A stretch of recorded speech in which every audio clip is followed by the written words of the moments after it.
नमस्कार। हिमालय टेलिभिजनको यस विशेष कुराकानीमा यहाँलाई स्वागत छ। म उमिता अवस्थित।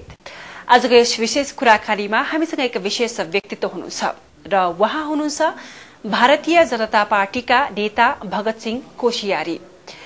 आज हामी उहाँसँग भर्खरै मात्र भारतमा भएको निर्वाचन र त्यस निर्वाचनमा भारतीय जनता पार्टीले पाएको ऐतिहासिक जीत र उहाँको उत्तराखण्डमा भएको विजयको बारेमा पनि कुरा गर्न गइरहेका छौं। आउनुहोस् आजको यस विशेष कुराकानी सुरु गरौं।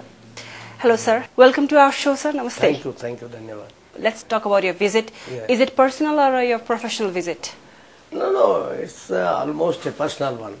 You know, we are sitting here in Patanjali Yogpet, and yesterday they celebrated the great victory of Narendra Modi ji in India. And then when they met me, they are in India in that oath ceremony.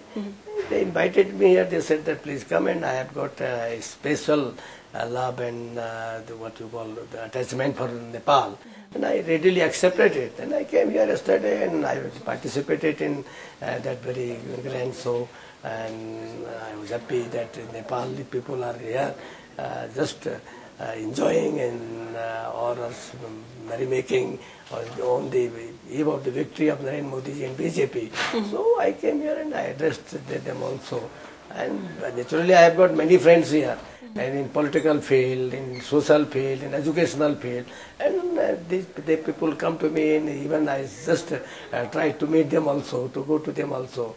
So all this different type of persons. It became like personal professional visit. Yeah, naturally, because I am in politics, and those who are attached to politics, who are in politics, so I have to meet them, I have to see them.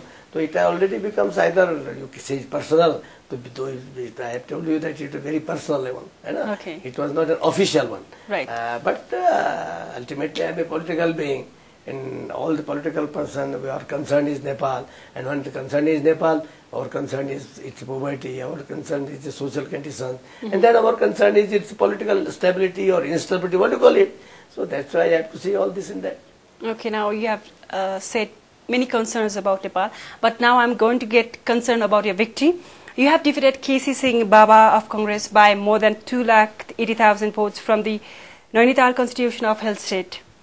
What do you have to say? Because Congress candidate Baba, who won Nainital Udham Singh Nagar Lok Sabha seat in 2004 and 2009, was being viewed as a strong candidate due to his considerable support base in the constituency.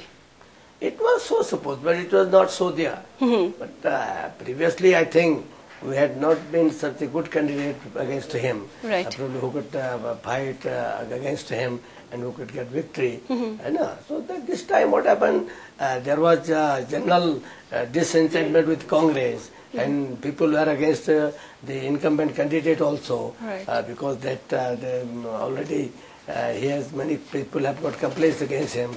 And then there was certainly I am moving and I am always working through doing work in Nepal, Nainital and other all Uttarakhand through the years, and more than for 50 years. So people love me, people like me, and without spending much, without doing much, and they voted me like anything. And that's why the poll observers said that you are the leader of mass. I can't say the leader of us, but I am a worker for the masses. Okay, that's very correct and rigid answer. So unlike the results of 2009 Lok Sabha election in Uttarakhand, BJP got a landslide victory, sweeping all the 5 seats of state with their overwhelming margins. What do you have to say? You know, people are very angry with the ruling Congress, right, whether in Uttarakhand or in Centre.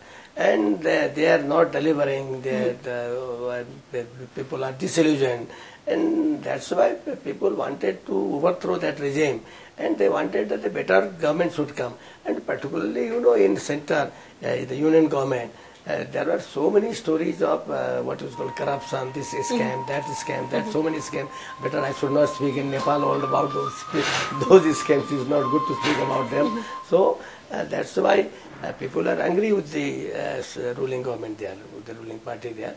And secondly, they compared the 6 years of rule by Atal Bihari Vajpayee in center. There is not a single instance of any corruption or this or that charges against him. And while in 10 years, there were dozens and dozens of instances of corruption and scams against Mr. Manmohan Singh. So all through people are very enlightened there, though they may be very uneducated or illiterate also. But now democracy is matured there and they understand what type of government is there in they are under which they are living. So that's why people are also against not only central government, against the state government also. Right, and very true. Our workers are also doing very hard work for last 5 or 10 years. All of this cumulative result is that we got landslide victory in Uttarakhand. Current government is looking forward to debate on Article 370. What is your take on it? No, the government hasn't spoken anything about Article 370. But they have called for the discussion. No. This discussion should always be there. Discussion should always be there. But we are not keen so because we are keen about just development. Because people want development. People want to get free from the hunger. People want to get development, roads, education, and this health and all this and that. So people are for that. And let us try for that. And when need be, the leadership will decide it, then I can tell you what will happen. As it is not being discussed as on now, and some strange thought of a minister has been expressed there, and now he has also taken back his statement.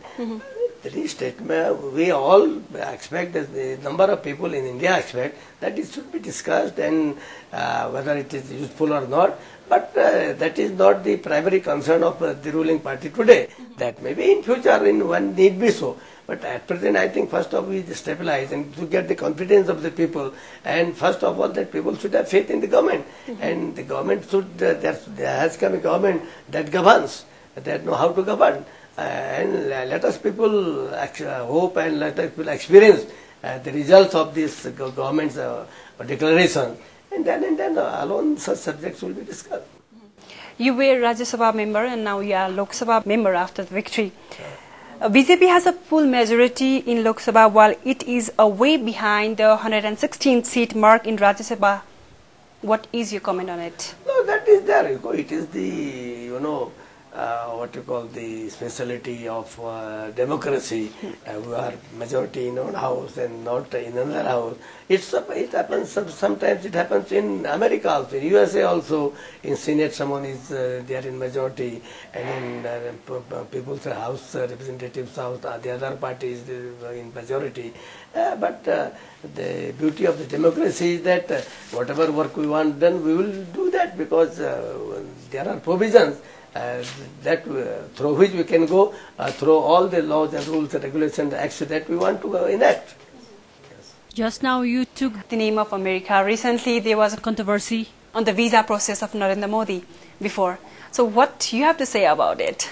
No, I think it is almost a closed chapter now because America itself is keen to have good relations with India. Right. And whatever they have done in the past, but we are not going to say anything against it because we should look forward.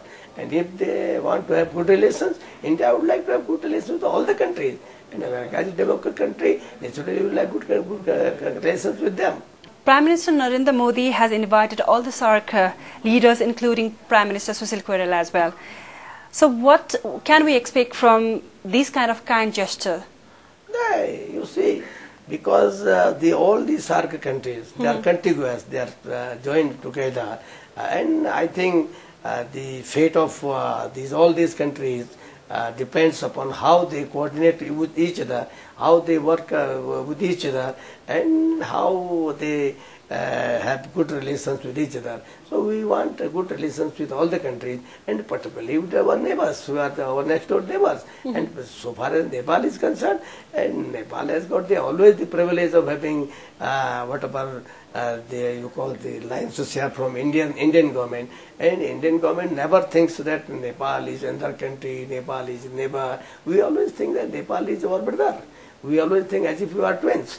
And so we always hope that the conditions in Nepal should get better, and Nepal should progress. Nepal, the present government should perform give a good performance, and whatever possible from Indian side, whether people to people contact or whether through the government donations or government grants or whatever that the government help, that India, whichever government is there, whoever be in the chair of the Prime Minister, we always wish that Nepal should prosper, Nepal should develop. That is the main, every Indian thinks so, and every Nepali also hopes from India that if India prospers in the regions there are the good conditions are there, then Nepal will also be affected from them. If India is disturbed, then Nepal is disturbed, and India will be disturbed. So that's why we all want good relations and a prosperous and a happy Nepal. But specifically after the victory of Bhajapa, Nepal government had a lot of expectation from it. I welcome because it's but natural, and because our ties are so natural that such expectation is always expected from Nepal, and we hope that whatever the Nepalese people are expecting, we will be able to, up to their expectation. Our government will be able to meet those expectations, and I think happy days are ahead. Okay, besides Nepal, how will the entire SAARC region be beneficial? They all can be benefited, because now very strong and very devoted, and one who believes in performance, who believes in good governance, who has nothing, his own personal interest in anything, who has not his own personal family or this and that, and he has only thing is that he looks after his country, he looks after his neighbors, the welfare of his neighbors, his own people's welfare. So naturally all these our neighbors and the SAARC countries or even other countries, they will definitely have very good days ahead. Okay, you have been in Nepal now. So what are the things that Nepal government should be aware of? No, first of all, what our concern, we all Indians, and particularly my party and myself, is that now Nepal is in a transitional period, right, and Nepal is going towards democracy. And people have almost decided that there must be democracy, but the stability is not there. So first of all, there should be stability. And how the stability come? For this, the very first and essential thing is that Nepal should, the Nepalese, they must have their own constitution, and the progress, the slow progress already worries us, and that's why our Prime Minister, myself and all other leaders, they all just advise the Nepalese government or the Prime Minister or anybody else that we should come together, the Nepalese should sit together, and they should as soon as possible complete their this constitution. And once the constitution is formed, I think naturally the elections will come from time to time. Sometimes there will be one government, sometimes there will be another party, sometimes this party, sometimes that party, sometimes coalition. And but at least there should be law of order, and there should be almost a government. So democracy is first thing is this what you call the constitution. So our worry is about this completion of the constitution, and I have already spoken to all the leaders, and they all agree that they will complete this what you call constitution in due time. And I say that why in due time? Before time, you just complete it before due time. That is the strong advice as well. Yeah. Okay, you have been a successful teacher, successful journalist, and a successful writer as well. What is the word success for you? My success is that not only in my own constituency, not only in my Uttarakhand, but whole of my country, the workers, the very poor people, and people from every strata, the poor, the rich, or this or that, they all love me, and I'm privileged of having the affection of all the people there. And I am more privileged because I have the same affection in Nepal. I look to here as if I am a Nepali, and I also, whenever I come here, I do not think that I am Indian. Whenever I come here, I think I am a Nepali. So I think nothing more can be than this. This is the reward from the God, from Pashupatinath. That's really very kind words from you. In June 2013, Uttarakhand caused devastating floods and landslides. What is the precaution from Uttarakhand government in taking the cover of a natural disaster? No, unfortunately, what is happening? Unfortunately, government in Uttarakhand is in the hands of those people, those who had mishandled it at that time. Though now the chief minister has been removed and is changed now, but even the party is the same and the outlook is the same. Well, that is the tragedy. But I think, as I have told you, good days are ahead, and I think the central government will take care of it. And if whatever help and assistance the government of Uttarakhand wants from center, I think center will be very benevolent, and center will give whatever assistance they want, and they will provide that assistance. Now we have come to the end of the program. From being Uttarakhand's chief minister to Lok Sabha member, how has this journey been? I do not think about this journey. I just go on. I never think whether I am a minister or no minister, whether I am a journalist or I am a dot, because I belong to RSS. I am a Swayamsevak. And my only aim was that Bharat Mata should progress. Just as nowadays, when I began to keep my interest in Nepal, I think about Nepal, that it should progress, it should prosper, and only my concern about Nepal. So all through my life, my concern has been Bharat Mata, and as such, the whole country was my brother, and whole people are my sisters there. And so the journey, it's going on. I am going whatever I am allowed to do, I do that. And I never think, as a journalist I was very happy, as a teacher also I was very happy. Wherever I go, whatever duties I am given, I try to perform with the utmost sincerity, and so I am very happy, and I say that because I have been a Swayamsevak of RSS, and a worker of RSS, and now I am in BJP, that is also a very good party, so with good people, so I am very happy, and I think I am fortunate enough to be in RSS. It was a great meeting, not only just a leader, but a man of $1 million heart. Thank you so much for your time. Thank you, Mita. Thank you. दर्शकवृन्द उहाँ हुनुहुन्थ्यो आजका हाम्रा विशेष व्यक्तित्व, विशेष अतिथि भाजपाका नेता भगत सिंह कोशियारी। अर्को हप्ता यस्तै विशेष व्यक्तित्वका साथ विशेष कुराकानी लिएर आउने नै छौं। तबसम्मका लागि म कार्यक्रम प्रस्तुता उमिता बस्नेतलाई पनि बिदा दिनुहोस्। नमस्ते।